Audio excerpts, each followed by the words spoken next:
Light जा रही थी बिल्कुल स्ट्रेट सीधी, अचानक से उसके रास्ते में आ गया अपने पास प्रिज्म, और प्रिज्म के आते ही लाइट ने अपना रास्ता बदल दिया।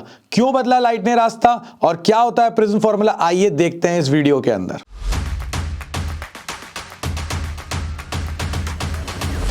ये थी हमारे पास लेजर लाइट और ये हमने अभी करी थी पास प्रिज्म के अंदर से, और लाइट ने अपना रास्ता जो था वो चेंज कर लिया था। ये कहलाता है प्रिज्म, जिसके अंदर तीन हमारे पास रेक्टेंगुलर सरफेसेस होती हैं, दो हमारे पास ट्रायंगुलर सरफेसेस होती हैं और इसके अंदर पैक होता है एक मीडियम। अब इस प्रिज्म से प्रिज्म फॉर्मूला कैसे निकलेगा और रिफ्रैक्शन कैसे होता है वो अपन को देखना है इस वीडियो के अंदर। तो ये मेरे पास है एक प्रिज्म। अब इस प्रिज्म को अगर अपन गौर से देखें तो ये हमारे पास है इंसिडेंट रे। इंसिडेंट रे पर इस सरफेस पर ये बना दिया मैंने नॉर्मल। अब रे तो जा रही थी स्ट्रेट, मगर ये क्या हो जाएगी, ये हो जाएगी बेंड टुवर्ड्स नॉर्मल, क्योंकि ये कौन से मीडियम में आ रही है, डेंसर मीडियम में। अब ये रे स्ट्रेट जाने की जगह, क्योंकि ये मेरे पास है नॉर्मल, तो ये आ रही है डेंसर मीडियम से रेरर मीडियम, तो ये अवे फ्रॉम नॉर्मल बेंड हो जाएगी और ये इस तरह से बाहर निकल जाएगी। अब रे एक्चुअली में देखा जाए तो ऐसी जा रही थी, मगर अब ये फाइनली ऐसे जा रही है, तो ये जो एंगल है, this angle is called angle of deviation. ये हमारे पास है एंगल ऑफ इंसिडेंस, ये हमारे पास है R1, ये हमारे पास है रिफ्रैक्टिंग एंगल 2 R2, ये हमारे पास है एंगल ऑफ प्रिज्म, और ये है हमारे पास एंगल ऑफ इमर्जेंस। इसको E लिखो या इसको I2 लिखो, एज यू विश, जो डिपेंड करता है क्वेश्चन के ऊपर कि आपको वहां पर I2 बोल रखा है, I2 मान लो, E मानना E मान लो, कोई इशू नहीं है इसके अंदर। I2 को can be written as E also. चलिए अब आगे देखते हैं अपन, मगर आगे बढ़ने के पहले चलना पड़ेगा अपन को बाबा जी के बूटी सेक्शन में। बाबा की बूटी सेक्शन में आपका स्वागत है।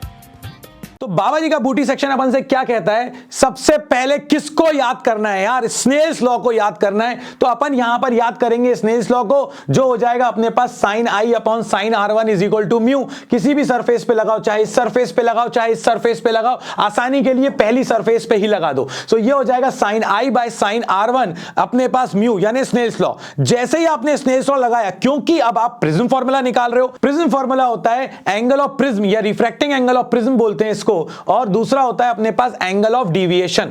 अब ये जो एंगल ऑफ डिविएशन होता है, ये अलग अलग एंगल पर अलग अलग होता है, मगर हमें जो बात करनी है वो मिनिमम एंगल ऑफ डिविएशन की करनी है। इसी वीडियो में मैं आगे जाके सिखाऊंगा कि मिनिमम एंगल ऑफ डिविएशन क्या होता है, और जब मिनिमम एंगल ऑफ डिविएशन आएगा उस समय हमारे पास I is equal to E, मतलब एंगल ऑफ इंसिडेंस जो है वो एंगल ऑफ इमर्जेंस के क्या हो जाएगा, बराबर हो जाएगा, और उस समय हमारे पास ये जो R1 होता है ये R2 के बराबर हो जाएगा, और ये जो मीन रे होती है ये बेस के पैरेलल हो जाएगी। सो बस अब आपको करना क्या है, आपको करना यह है कि सबसे पहले स्नेल्स लॉ लगाओ, फिर दो ट्राइंगल ढूंढो, एक ट्राइंगल ढूंढो A का, एक ट्राइंगल ढूंढो डेल्टा का, उन दोनों से I और R1 की वैल्यू निकाल दो A और डेल्टा के टर्म्स में, और अपन मिनिमम एंगल ऑफ डिविएशन की कंडीशन लगाएंगे और ये लिख देंगे और डेरिवेशन हो जाएगा खत्म। सिर्फ तीन चीजों का ध्यान रखना है, डेरिवेशन खत्म हो जाएगा। तो चलिए शुरू करते हैं। सबसे पहले ये है मेरे पास प्रिज्म, ठीक है, प्रिज्म को समझ में भी आ गया। अब ये मेरे पास है एंगल ऑफ इंसिडेंस, ये हो गया मेरे पास एंगल ऑफ इंसिडेंस, ये हो गया मेरे पास एंगल ऑफ इमर्जेंस।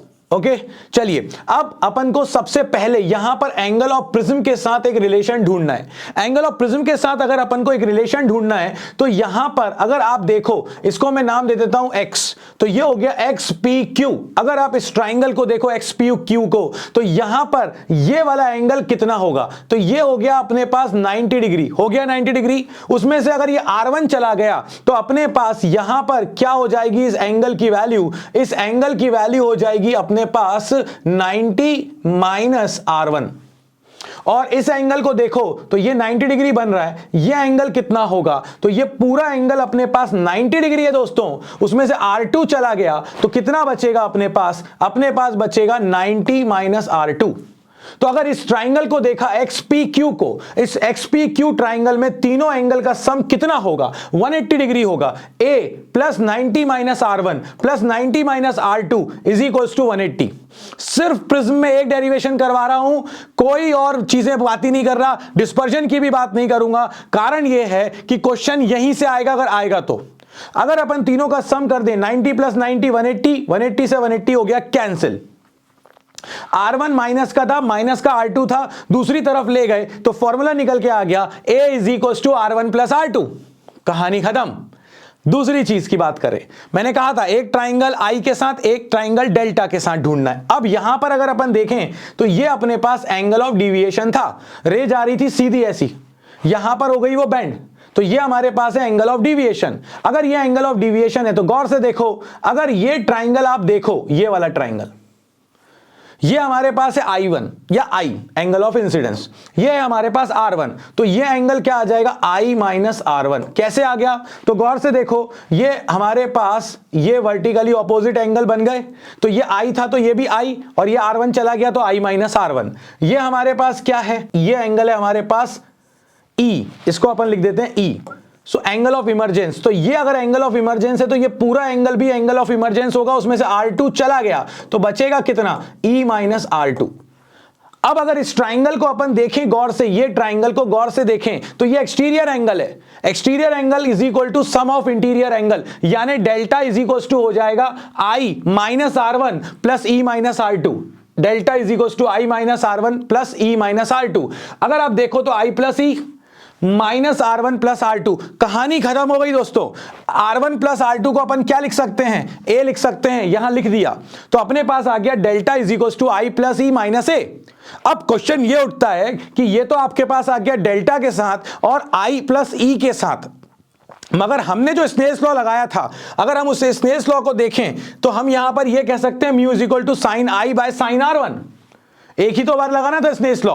अगर ऐसा है तो अपन को I की वैल्यू भी चाहिए और R1 की वैल्यू भी चाहिए, तो मैंने आपसे कहा था कि हम क्या लगाएंगे? Minimum angle of deviation. उस समय R1 और R2 इक्वल हो जाते हैं, I is equal to E हो जाता है। सो अगर मैं पहली वाली इक्वेशन को देखूं जो थी A is equal to R1 plus R2, R1 की जगह पर R2 रख दूं या R2 की जगह R1 रख दूं तो मेरे पास हो जाएगा R1 plus R1 which is 2R1।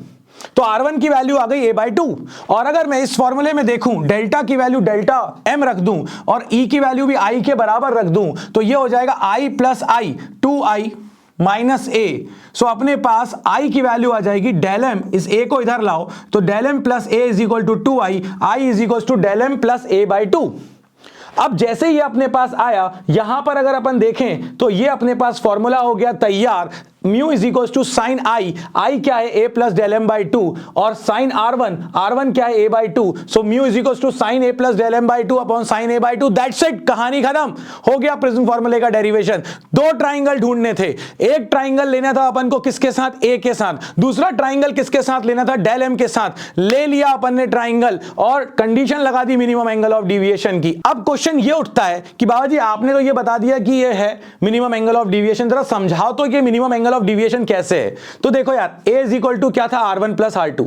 अगर आप यहां पर ये नॉर्मल इंसिडेंस करा दो, मतलब I की वैल्यू आपके पास यहां पर क्या है? I की वैल्यू आपके पास है 0 डिग्री, और अगर I 0 है तो यहां देखो R1 भी 0 हो गया। सो मतलब A is equal to R2 हो गया, यानी कि ये जो एंगल है ये बहुत बड़ा हो गया, एंगल ऑफ प्रिज्म के बराबर हो गया।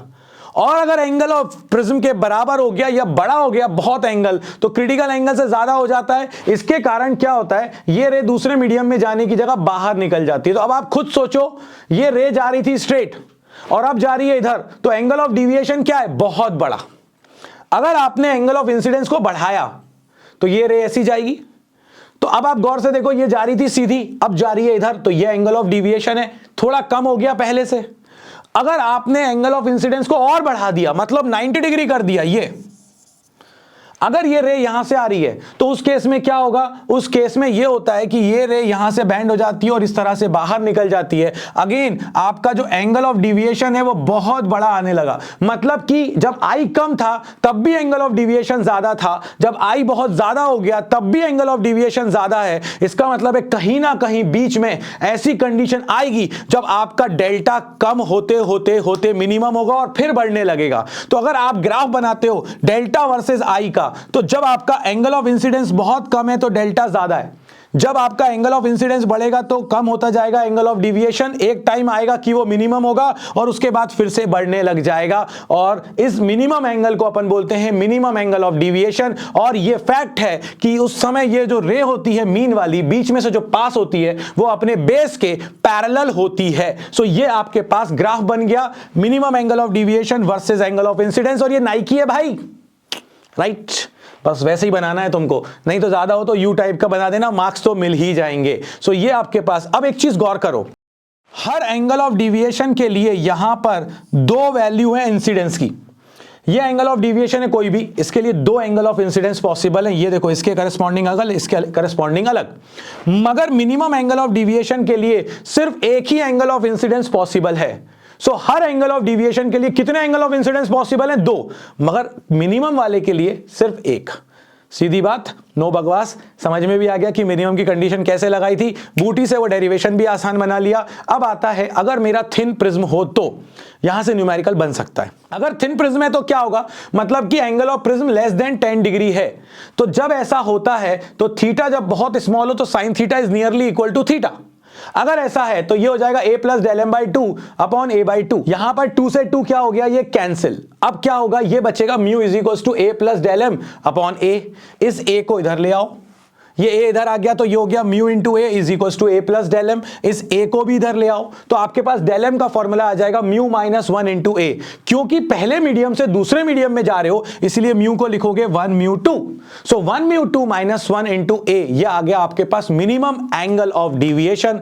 अगर आपसे कोई कहे एंगल ऑफ डिविएशन किस किस चीज पे डिपेंड करता है, तो एंगल ऑफ डिविएशन डिपेंड करता है एंगल ऑफ प्रिज्म पे। एंगल ऑफ प्रिज्म के साथ साथ ऑल्सो ये डिपेंड करता है अपने पास रिफ्रैक्टिव इंडेक्स पर, मतलब रिफ्रैक्टिव इंडेक्स बढ़ेगा तो भी डिविएशन बढ़ेगा, क्योंकि जब वेवलेंथ बढ़ती है तो रिफ्रैक्टिव इंडेक्स कम होगा, और रिफ्रैक्टिव इंडेक्स कम होगा तो डिविएशन भी अपने पास कम हो जाएगा। वैसी इनवर्सली प्रोपोर्शनलिटी नहीं है, ये समझने के लिए है कि वेवलेंथ बढ़ेगी तो एंगल ऑफ डिविएशन कम हो जाएगा। सो इन फैक्टर्स पर डिपेंड करता है। इस छोटे से वीडियो के अंदर अपन ने प्रिज्म फार्मूला भी निकाल दिया, थिन प्रिज्म के लिए डिविएशन भी निकाल दिया, मिनिमम एंगल ऑफ डिविएशन को भी समझ लिया, और बाबा जी की बूटी ने सारी चीजों को बना दिया आसान। मिलते हैं नेक्स्ट वीडियो में। लाइक शेयर सब्सक्राइब करना बिल्कुल मत भूलना। और अगर टीम फिजिक्स बाबा को अभी भी ज्वाइन नहीं किया है और तुम सोच रहे हो कि अब क्या होगा, तो अभी भी बहुत कुछ हो सकता है। मैं हूं तुम्हारे साथ, चिंता मत करो, बस इस हाथ को पकड़ने की देरी है। मिलते हैं नेक्स्ट वीडियो में, तब तक के लिए जय हो।